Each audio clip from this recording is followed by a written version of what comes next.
والد کا نام سید عمر حسنی ہے اور وہ چیف انجینئر تھے ماشاءاللہ، اور ان کے بڑے بھائی زبیر میاں وہ بھی بہت ماشاءاللہ سروس میں تھے انڈیا کی، اور مولوی طلحہ ہمارے چچا تھے، ابو بکر میاں اور علی میاں، یہ سب چچا اپنے انڈیا میں خوش باش ماشاءاللہ رہتے تھے۔ اور میری پیدائش ہوئی ہے جے پور میں، جو کہ راجستھان کا دارالخلافہ ہے، اور ہم لوگ اسکول میں مخلوط تعلیم کی وجہ سے نہیں جا سکے، ہم گھر پہ ہی پڑھتے تھے اپنے خالو سے، وہ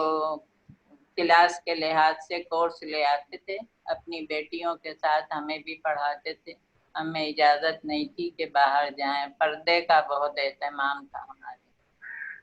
اچھا، اور آپ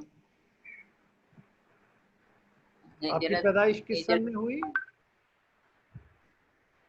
کس سن میں ہوئی پیدائش؟ ہاں بس ہجرت کے وقت ہم لوگوں کی تو عمر بہت کم تھی، 13 سال کے تھے، کچھ یہ معلوم نہیں تھا کہ کہاں جا رہے ہیں، کیا، بغیر منزل بغیر پتے کے بیل گاڑیوں پہ روانہ ہوئے ہم لوگ اسٹیشن، اور وہاں سے ٹرین ملی جودھ پور ہوتے ہوئے گئے باڑمیر، ریگستان، ریتیلا میدان، وہاں 5-6 دن ہم لوگ پڑے رہے کہ بھئی کوئی گاڑی بھری ہوئی آتی تھی تو جگہ نہیں ملتی، اس میں زخمی اور مردہ لوگ بھی تھے، چیخ پکار کا عالم، عجیب ایک قیامت برپا تھی، اس میں 5ویں دن ہمیں گاڑی ملی، کس مشکل سے ہم لوگوں کو ہمارے خالہ زاد بھائیوں نے اور خالو نے ہم سب کو بٹھایا تو حیدرآباد ہم پہنچے۔ حیدرآباد میں بھی اسٹیشن کے قریب ایک ہوٹل تھی، ایک کمرہ ملا، اس میں ہم سب رہے 18 دن وہاں حیدرآباد میں، کیونکہ خالو ہمارے کراچی آئے، مولوی مسافر خانے میں رہے اور مکان تلاش کرتے رہے، اللہ کا شکر ایک مکان آپ جب گراؤنڈ فلور، تو ہاں آپ 3 منزلہ۔ آپ جب آپ بڑمیر میں رہیں، آپ بتا رہی ہیں کہ کھلے میدان میں، وہ تو بالکل ریگستان ہے، تو وہاں کیا کیا انتظام تھا آپ کا رہنے کے لیے؟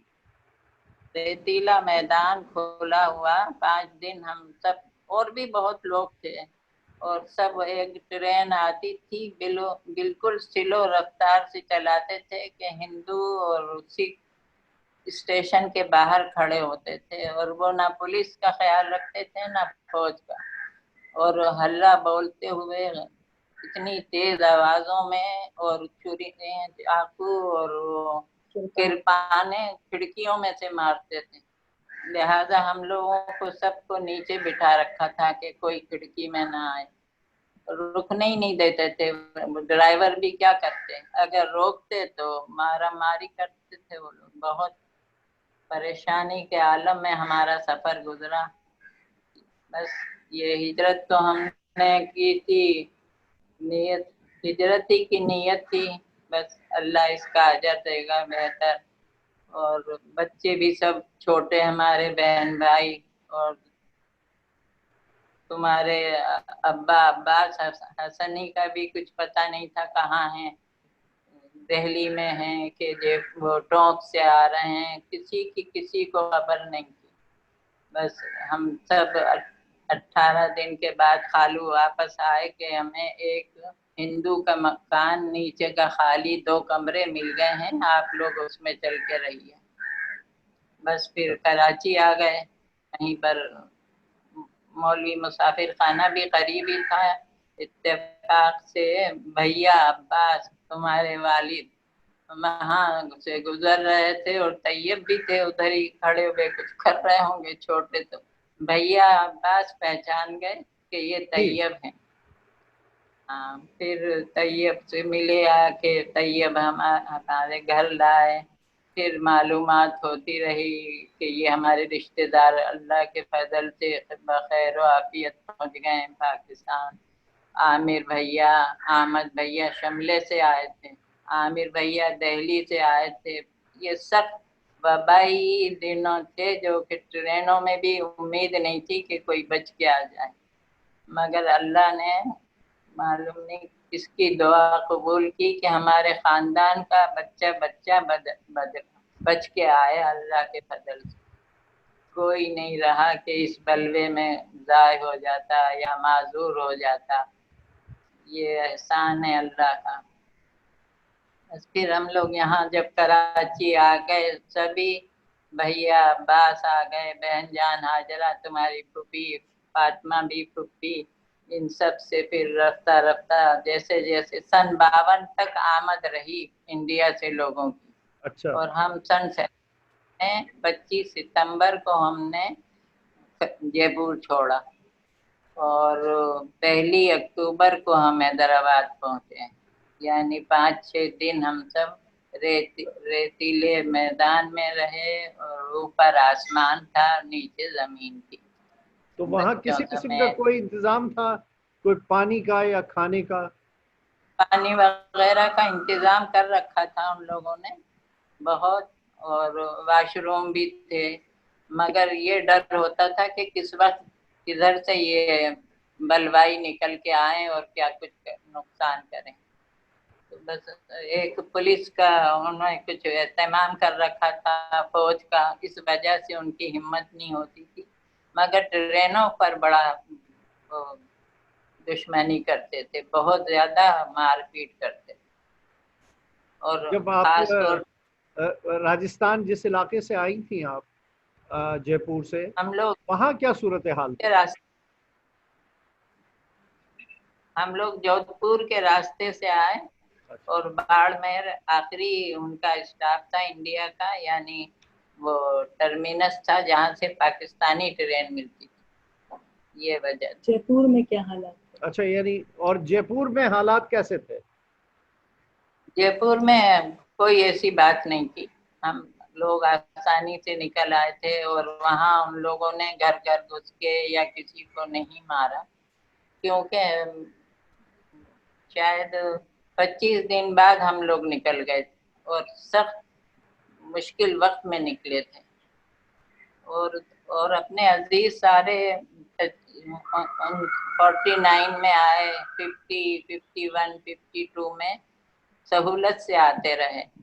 مگر ہم لوگ بہت مشکل سے آئے. اچھا، بہت ایک چیز میں پوچھنا چاہتا ہوں کہ یعنی یہ آپ کے گھر میں کس نے طے کیا کہ اب ہم سب نے اپنے اس گھر کو جہاں پر وہ برسوں سے رہ رہے تھے چھوڑ کے ایک نئے ملک میں بالکل ایک نئی زندگی کا آغاز کریں گے، اور کیوں کیا؟ ہمارے نانی کے یہاں ہم آ گئے تھے نا جوناگڑھ سے، تمہارے دادا کے انتقال کے بعد ہم لوگ ننیال آ گئے تھے. تو خالو تھے، وہ پوسٹ ماسٹر جنرل تھے، انہوں نے ارادہ کیا کہ ہم لوگ پاکستان جائیں گے. تو ہماری والدہ سے بھی پوچھا خالہ نے، تو بولی کہ نہیں میں بھی آپ کے ہی ساتھ جاؤں گی. بس ہم دونوں ہی گھر سے نکلے تھے، ہماری والدہ اور ہمارے خالو بچوں کے سمیت، کیونکہ وہ سرکاری ملازم تھے، انہیں امید تھی کہ میرے انشاءاللہ وہاں روزگار لگ جائے گا، اس لیے ہم لوگ ساتھ ہی رہے. اور جس مکان یعنی آپ لوگوں کا پاکستان آنے کا جو فیصلہ تھا اس کے اندر یہ شامل ہے کہ یعنی وہ جو ایک نظریہ تھا کہ نظریہ پاکستان اور پاکستان ایک مسلمانوں کی ریاست، وہ وجہ تھی، یا یہ تھا کہ چونکہ لوگ سب جا رہے تھے لہذا آپ لوگوں نے بھی فیصلہ کیا جانے کا؟ بس یہی تھا کہ یہ اسلامی مملکت ہے اور قائد اعظم نے بہت جد و جہد سے پایا اسے، تو اسی میں ہمیں امن ملے گا، اور یہ سب جو ہندو اور سکھ یہ ہے ان سے ہمارا رابطہ کم رہے گا، وہاں سکون ملے گا. ہر وقت یہاں پر ڈر ہی رہتا تھا، اور ہمارا گھر بھی 2 ہی تھے، ہمارے ماموں اور نانی کا، چاروں طرف اطراف میں ہندو بستے تھے، کسی وقت بھی اللہ بول سکتے تھے. تو بس خالو کی ہمت سے ہم لوگ نکل گئے. اچھا، گویا آپ کے علاقے میں بھی حالات جو ہیں وہ خراب ہونے شروع ہو گئے تھے؟ خراب ہونے کی امید ضرور تھی، کیونکہ ہماری خالہ اور والدہ سب اس بات پہ تیار رہتی تھیں کہ اگر اللہ نہ کرے کچھ ہوا تو ہم لڑکیوں کو تو خود اپنے ہاتھوں سے ختم کر دیں گے اور لوگوں کو زندہ نہیں چھوڑیں گے کہ یہ ان لوگوں کے رحم و کرم پر جائیں، اس لیے بس آپ ارادہ لوگوں کر کے کیا لیا۔ آپ لوگوں کے کیا آپ تو چھوٹی تھی، 13 سال آپ نے بتایا، تو آپ کی کیا احساسات تھے جب کہ آپ کی والدہ نے یہ فیصلہ کر لیا تھا کہ اگر کوئی ایسا ویسا موقع آیا تو ایک انتہائی قدم اٹھائیں گی؟ ہاں، انتہائی قدم اٹھانے کا ہم سب کا ارادہ تھا، اور سمجھ بھی رہے تھے کہ اگر ایسا ہوا تو یہ لوگ خود ہم لوگوں کی حفاظت جس طرح بھی کریں، اور ساتھ ہی ہم لوگ نکل گئے تھے، نہ منزل کا پتہ تھا نہ گھر کا، اللہ کے حوالے نکلے تھے، اللہ نے سب کچھ ٹھیک کر دیا۔ یہاں آ کے بچے بھی، بھائی بہن اسکول میں پڑھے، ہم لوگ بھی اسکول میں داخل ہوئے، کیونکہ انڈیا میں مخلوق تعلیم تھی، اس وجہ سے ہماری اماں نے نہیں بھیجا کہ نہیں بھائی وہاں نہیں پڑھنے دیں گے جہاں لڑکے لڑکیاں ساتھ ہوں۔ یہ اہتمام پردے وغیرہ کا ہوتا تھا اپنے خاندان میں۔ اسکول کراچی آ کے ہم لوگ سب اسکول میں گئے، اچھا، اور ہاں یعنی بھائی الگ۔ یہ آپ نے پہلی تبدیلی محسوس کی کہ چونکہ آپ مخلوط تعلیم کی وجہ سے ہندوستان میں تعلیم نہیں کر سکتی تھی حاصل، پاکستان میں آ کے آپ کو پہلی دفعہ ایک اسکول ملا۔ ہاں، اسکول میں ملا، ہمیں اتنا پڑھا دیا تھا انہوں نے کورس کے مطابق۔ ہماری دونوں خالہ زاد بہنیں اور میں پڑھتی تھی، باقی چھوٹے بہن بھائی تھے، انہیں ابھی اتنا ہوش نہیں تھا، تو ہم چوتھی تک کورس کی کتاب لاتے تھے خالو، اور ہم تینوں پڑھتے تھے۔ یہاں آ کے ہم نے 5ویں میں داخلہ لیا، اور پھر ماشاءاللہ میٹرک کیا۔ میٹرک کرنے کے بعد اب روزگار کی بھی تو یعنی تلاش تھی، تو اماں کچھ کرتی رہتی تھیں۔ پریئر روڈ پر ویمن کالج ہے، اس میں انہوں نے وارڈن کا ڈیوٹی انجام دیتی تھی رات کو، جو ہاسٹل میں لڑکیاں رہتی تھیں ان کی دیکھ بھال، کبھی وہ بیمار ہو گئیں تو دوا اور انہیں دیتی تھیں، ابتدائی ان کا وہ کرتی تھیں فرسٹ ایڈ کے طور پہ۔ یہ وہ اتنا کچھ جانتی تھیں کیونکہ 2 ماموں ہمارے ڈاکٹر تھے، اور کوئی ہم ڈاکٹر حکیم ہم جانتے ہی نہیں تھے کہ ڈاکٹر کے یہاں جا رہے ہیں، علاج ہو رہا ہے۔ ڈاکٹر ماموں تھے، اور انہیں کی وجہ سے اماں کو کافی شدھ بدھ تھی دواؤں کی، تو وہ رات کو انہوں نے وہاں سروس کی، اس طرح ہم لوگوں کو پڑھایا لکھایا انتظام کیا۔ اس کے علاوہ جب زبیر میاں تایا تمہارے پرنانا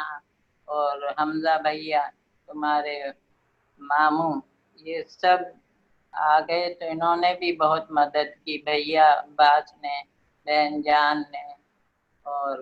ہمارے تایا زبیر میاں نے۔ اس وقت تک اللہ پاکستان مغفرت۔ میں کچھ لوگ آ چکے تھے؟ جب آپ لوگ آئی ہیں تو آپ کے خاندان کے کچھ افراد تھے موجود؟ لوگ سب سے پہلے آئے تھے، اچھا اس کے بعد اور عامر بھیا آئے۔ اچھا ہاں، عامر بھیا آئے، عامر بھیا دہلی سے آئے اور بھیا ٹونک سے آئے،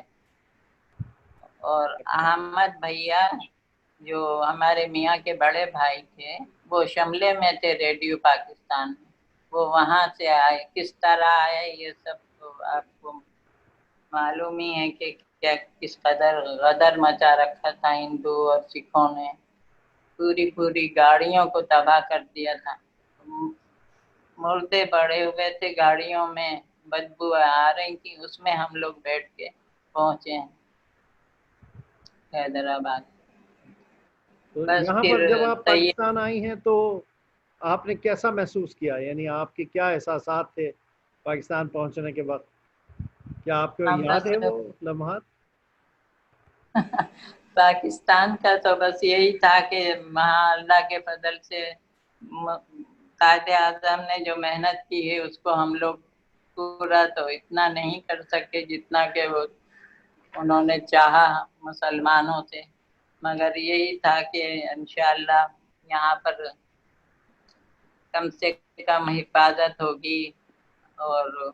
باطل اور حق کا مقابلہ رہے گا، مگر وہ سب جیسے جیسے پاکستان کی عمر بڑھتی جا رہی ہے یہ سب اوصاف ختم ہوتے جا رہے ہیں، نہ غریبوں کی اتنی امداد ہے، نہ کسی کے مال اور عزت ہے قابو میں۔ تو آپ کیا محسوس کرتی ہیں کہ آپ جب دیکھتی ہیں اپنے وہ مشکل وقت اور اب کا پاکستان، تو کیا آپ کو کوئی مایوسی ہوتی ہے یا آپ کہتی ہیں کہ آپ نے وہ فیصلہ صحیح تھا کہ پاکستان آئیں، گو کہ مشکلات دیکھی آپ نے؟ پاکستان آنے کا فیصلہ تو ہم نے صحیح کیا، مگر یہاں کے حالات کی وجہ سے اتنی زیادہ امیدیں وابستہ نہیں ہیں، کم سے کم ہی ہوتی جا رہی ہیں جیسے جیسے پاکستان بڑھ رہا ہے، عمر بڑھ رہی ہے، یہ سب اوصاف ہم لوگوں کے یہاں سے ختم ہو گئے۔ کرنے آتے تھے وہ، مگر اتنے جمع غفیر ہوتا تھا اور چیخ پکار اتنی کرتے تھے کس کس کی، وہ پورے پورے ٹرین کے ڈبوں کی حفاظت کہاں کر سکتے تھے، ایک ٹرین آ رہی ہے اس کے پیچھے دوسری آ رہی ہے، بہت انتظام کیا انڈیا والوں نے کہ ہم لوگ محفوظ رہے، مگر یہ ہندو سکھ جس پر حاوی ہو جاتے تھے بڑی مشکل سے جان بچتی تھی، ان کھڑکیوں میں سے مارتے تھے، اور ابھی تک ہمارے کانوں میں وہ آواز آ رہی ہے ان لوگوں کی دہشت کی، چیخ پکار کی، اور وہ کرپانے اور چھریاں لے کر آتے تھے، مگر فوجی اور پولیس بہت منع کرتی تھی، ہٹاتی تھی، مگر وہ لوگ ماننے والے نہیں۔ پیچھے سے ٹرینیں آتی تھیں، الور بھرت پور کا تو بچہ بچہ ختم کر دیا تھا، وہ تو ٹرین پوری یعنی لاشوں سے بھری ہوئی آتی تھی، مگر لوگ جو ایک آدھ بچ جاتے تھے وہ انہیں بھی لیے ٹرینوں میں ڈال لیتے تھے، بیچارے کیا کرتے، نہ کفن نہ دفن۔ یعنی آپ نے خود دیکھا وہ سارا، تو بہت عرصے تک تو رحمت، میرا خیال ہے آپ کے ذہن میں آتا رہا ہوگا یہ سارا، یہ برا وقت۔ ہاں بالکل آتا ہے، اس طرح کے واقعات آتے ہیں تو نیند اڑ جاتی ہے کہ کس طرح ہمیں اللہ نے بچایا۔ صرف لوگ تو اسی محبت سے آئے تھے کہ پاکستان ہمارے قائد اعظم نے بنایا، مگر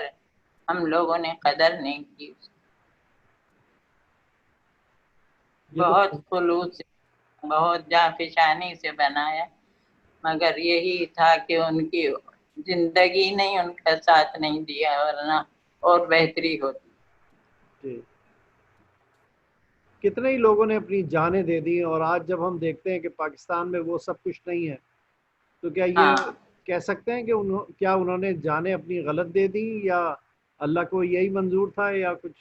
بہتر ہو سکتا تھا ملک کے لیے؟ انہوں نے تو اپنی جانیں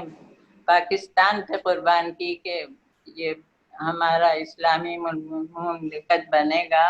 اور ہمارے قائد اعظم نے اس کو بہت جانفشانی سے بنایا ہے، مگر اتنی امید اب نہیں رہے، بس رہ رہے ہیں، کھا پی رہے ہیں، مگر وہ بات نہیں ہے۔ ہندوستان کے جو مسلمان تھے وہ پاکستان اور قائد اعظم سے بے پناہ محبت کرتے تھے۔ بالکل انہی کی محبت کی وجہ تھی کہ سب اپنے کفن اوڑھ کے نکل گئے بغیر سامان کے، صرف یہ سمجھ رہے تھے کہ بچے تو بچ گئے، نہیں تو پاکستان تو اپنا ملک بنے گا۔ یعنی کچھ یقین نہیں تھا کسی کو بھی اپنی زندگی کا، مگر پاکستان سے محبت تھی جو انہیں لے جا رہی تھی۔ محبت تھی اور قائد اعظم سے بھی محبت تھی، کیونکہ انہی نے یہ قدم اٹھایا تھا اور بہت اچھا اٹھایا تھا، مگر اس کا ہم صلہ نہیں دے سکے انہیں۔ شرمندگی محسوس کرتی ہیں یا فخر محسوس کرتی ہیں؟ کیا ہم نے قائد اعظم کی بات کو وہ اہمیت اور عزت نہیں دی؟